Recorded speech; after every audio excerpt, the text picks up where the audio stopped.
Donc, comme tout le monde le sait, les moyennes mobiles sont calculées sur plusieurs périodes, donc des petites aux grandes périodes. Les plus connues sont les M7, M20, M50, M200. On peut les assimiler à un sentiment de marché, à un type d'investisseur. C'est-à-dire que M7, ce serait des investisseurs très très court terme. M20, des investisseurs court terme. M50, des investisseurs moyen terme. M200, des investisseurs long terme. Sur la même unité de temps, bien évidemment, hein. Donc la M7, c'est une moyenne mobile sur 7 jours, la M20, moyenne mobile sur 20 jours, une moyenne sur 20 jours, etc. etc.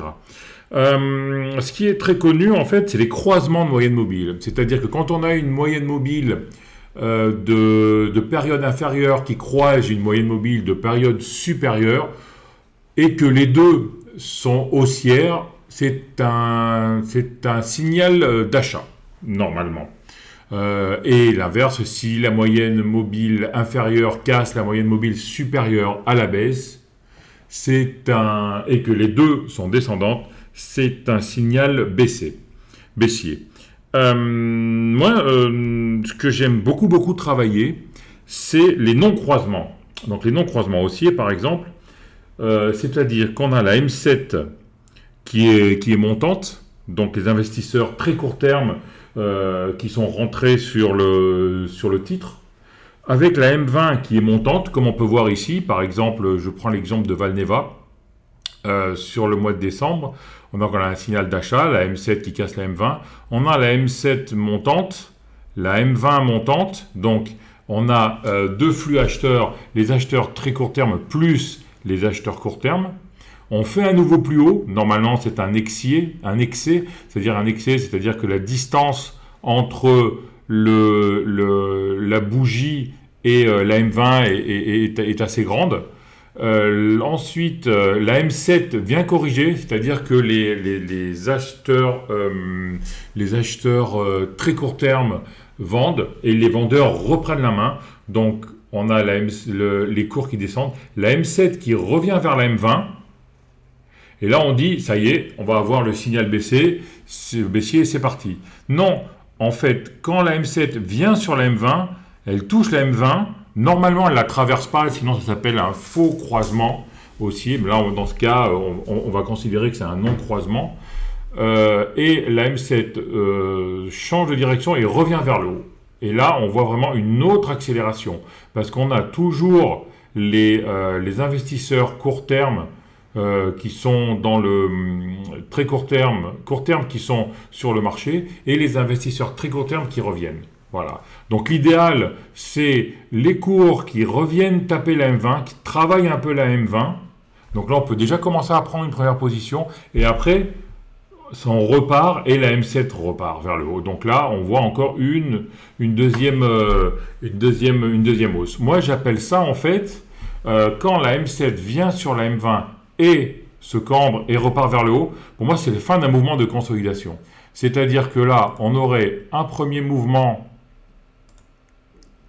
un premier mouvement de là à là, et ensuite un deuxième mouvement de là à là, contact M7, M20, non-croisement, on repart à la hausse. Voilà.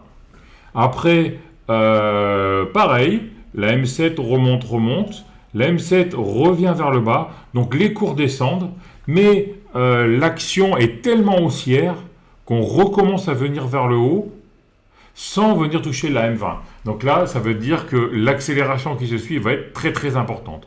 Donc là, on traverse un faux croisement, donc un petit mouvement, et là, les acheteurs reviennent tout de suite, avant même que le cours de la M7 vienne toucher la M20. Et là, on repart. Donc là, après, on va se dire, bon, là on est en excès, hein, comme d'habitude. Hein, c'est-à-dire que la distance de la bougie à la M20 est très très éloignée. On se dit, là, on va refaire pareil. On va revenir sur la M20. Et là, pareil, la M7 va revenir sur la M20 et va repartir vers le haut. Et là, non, on casse. Donc c'est très très important d'attendre le changement de direction de la M7. Là, on voit que la M7, elle arrivait quand même très rapidement, une grosse bougie, et voilà. Et ça a traversé. D'autres exemples, ça marche aussi sur toutes les unités de temps.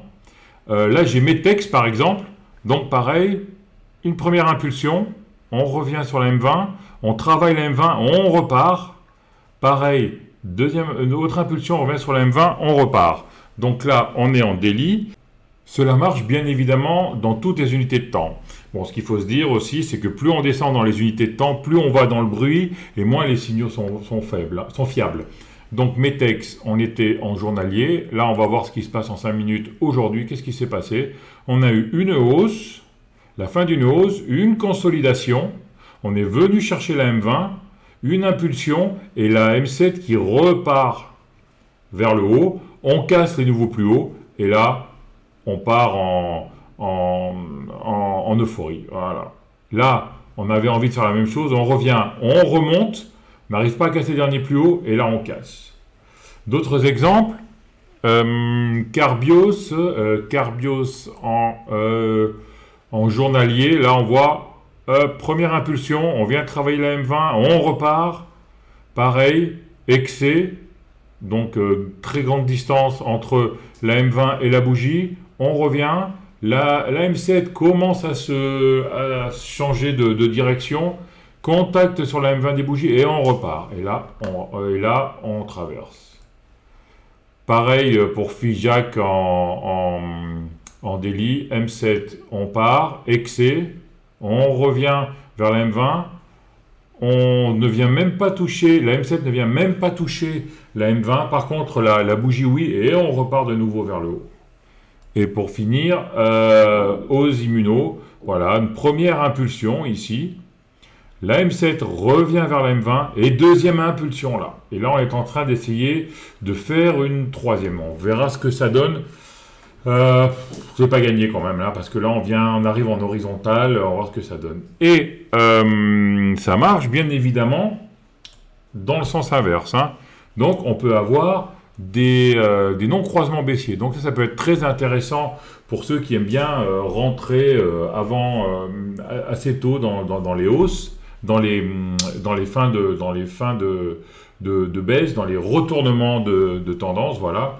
Donc là, le croisement haussier. Là ensuite, on commence à trouver un plus bas, contact avec la bolle. On revient vers la M20. On dit, oh bah c'est bon, on revient vers la M20, la M7 va croiser. Et puis là, on hésite 2, 3, 4 jours, non croisement baissier. Qu'est-ce qui se passe? On vient taper les nouveaux plus bas, on dépasse les nouveaux plus bas et on est en train de faire un nouveau plus bas. Voilà. Là, c'est pareil, on repart, une bougie, on traverse la M20, on se dit c'est bon, on traverse la M20, je peux rentrer. Attention, si jamais on a une correction, on peut avoir la M7 qui fasse un non-croisement haussier avec la M20 et qui retourne vers le bas. Voilà. Pour finir, un autre exemple avec MDT, toujours pareil. Hein. La M7 qui monte, un excès haussier, on revient chercher la M20, la M7 qui vient buter sur la M20 et qui remonte, et voilà. Voilà ce qui se passe. Ben, je vous remercie pour tout, on se revoit, j'espère que cette petite vidéo vous a plu. On change un peu, car d'habitude c'est plutôt des actions. Aujourd'hui j'avais envie de vous parler de cette pattern, qui pour moi est la pattern. Voilà. Merci les amis du trading, à bientôt, au revoir.